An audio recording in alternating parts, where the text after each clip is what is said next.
नमस्कार मित्रांनो, आज आपण एक जबरदस्त भाषण बघणार आहोत. हे भाषण ऐकून अंगावर नक्की काटा येईल. भाषणाचा विषय आहे तिरंग्यासाठी दिले सर्वस्व. मित्रांनो, आज मी तुम्हाला एक गोष्ट सांगणार आहे, पण ती गोष्ट कोणत्याही पुस्तकात नाही, कोणत्याही चित्रपटात नाही. ती गोष्ट आहे आपल्या भारताची, आपल्या श्वासाची, आपल्या अस्तित्वाची. डोळे मिटा आणि कल्पना करा. काळोख आहे, गुलामी आहे, भीती आहे, आवाज दाबले गेले आहे, स्वप्नांना बेड्या पडल्या आहेत आणि अचानक कुणीतरी उठतो, वंदे मातरम असा नारा देतो. दुसरा म्हणतो इन्कलाब जिंदाबाद. तिसरा म्हणतो मला स्वातंत्र्य हवंय. आणि मग सुरू होतो संघर्ष, बलिदान, क्रांती आणि त्या रक्ताच्या थेंबांमधून उगवतो एक सूर्य. त्या सूर्याचं नाव भारत. आणि त्या सूर्याचा आजचा दिवस 26 जानेवारी म्हणजेच प्रजासत्ताक दिन. हा फक्त कॅलेंडरवरील एक दिवस नाही, हा दिवस म्हणजे आपल्या स्वाभिमानाचा जन्मदिवस आहे. हा दिवस म्हणजे आपल्या हक्कांचा उत्सव आहे. हा दिवस म्हणजे मी या देशाचा मालक आहे असं अभिमानाने सांगण्याचा दिवस आहे. कारण मित्रांनो, आजच्या दिवशी भारताने जगाला सांगितलं, आम्हाला राजा नको, आम्हाला हुकुमशहा नको, आम्हाला आमचं स्वतःचं संविधान हवं आहे. आणि त्या संविधानाने प्रत्येक सामान्य माणसाला असामान्य ताकद दिली. कल्पना करा, एक गरीब शेतकऱ्याचा मुलगा देखील राष्ट्रपती होऊ शकतो. एका छोट्या गावातली मुलगी अंतराळात जाऊ शकते. एका सामान्य घरातला तरुण जगातील मोठ्या कंपनीचा CEO बनू शकतो. ही ताकद कोणी दिली? आपल्या संविधानाने. म्हणूनच हे संविधान फक्त पुस्तक नाही, तर ते आपल्या स्वप्नांचं पासपोर्ट आहे.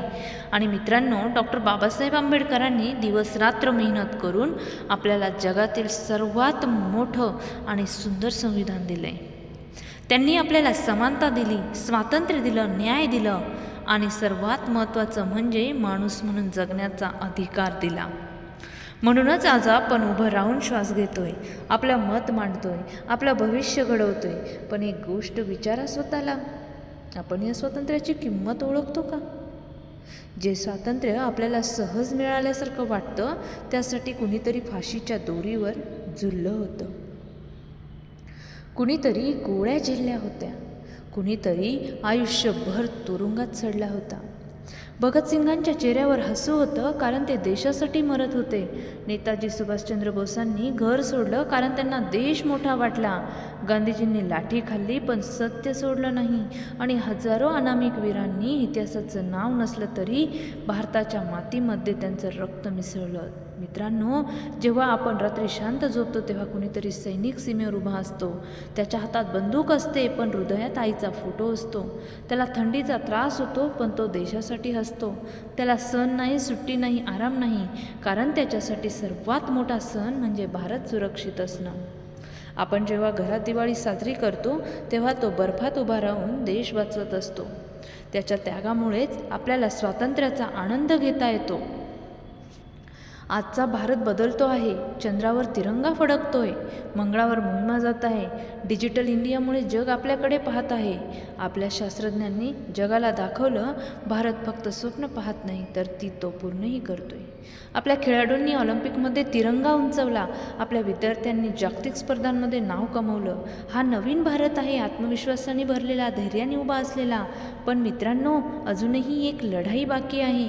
ही लढाई शत्रूविरुद्ध नाही, ही लढाई आपल्या वाईट सवयींविरुद्ध आहे. भ्रष्टाचाराविरुद्ध, अंधश्रद्धेविरुद्ध, अस्वच्छतेविरुद्ध, आळशीपणाविरुद्ध. देश बदलायचा असेल तर आधी स्वतः बदललं पाहिजे. आपण कचरा टाकणार नाही, नियम पाळू, मतदान करू, प्रामाणिक राहू.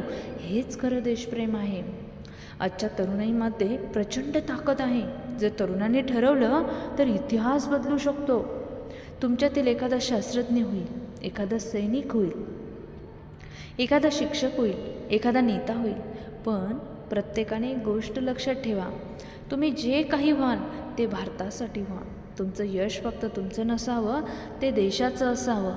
तिरंगा फक्त कापडाचा तुकडा नाही, तर तो आपल्या शौर्याचा, शांततेचा आणि समृद्धीचा संदेश आहे. तो आपल्याला सांगतो, संकट येतील पण हार मानू नका, पडाल पण पुन्हा उभा राहा. कारण आपण भारतीय आहोत आणि भारतीय कधीच हार मानत नाही. मित्रांनो, आज या पवित्र दिवशी चला आपण सगळे मिळून एक शपथ घेऊया. आपण संविधानाचा सन्मान करू. आपण आपल्या आईवडिलांचा, शिक्षकांचा आणि सैनिकांचा आदर करू. आपण देश स्वच्छ ठेवू. आपण प्रामाणिक राहू. आपण कुणावर अन्याय होऊ देणार नाही. आपण आपल्या भारताला जगातील सर्वात शक्तिशाली, सर्वात सुंदर, सर्वात महान राष्ट्र बनवू.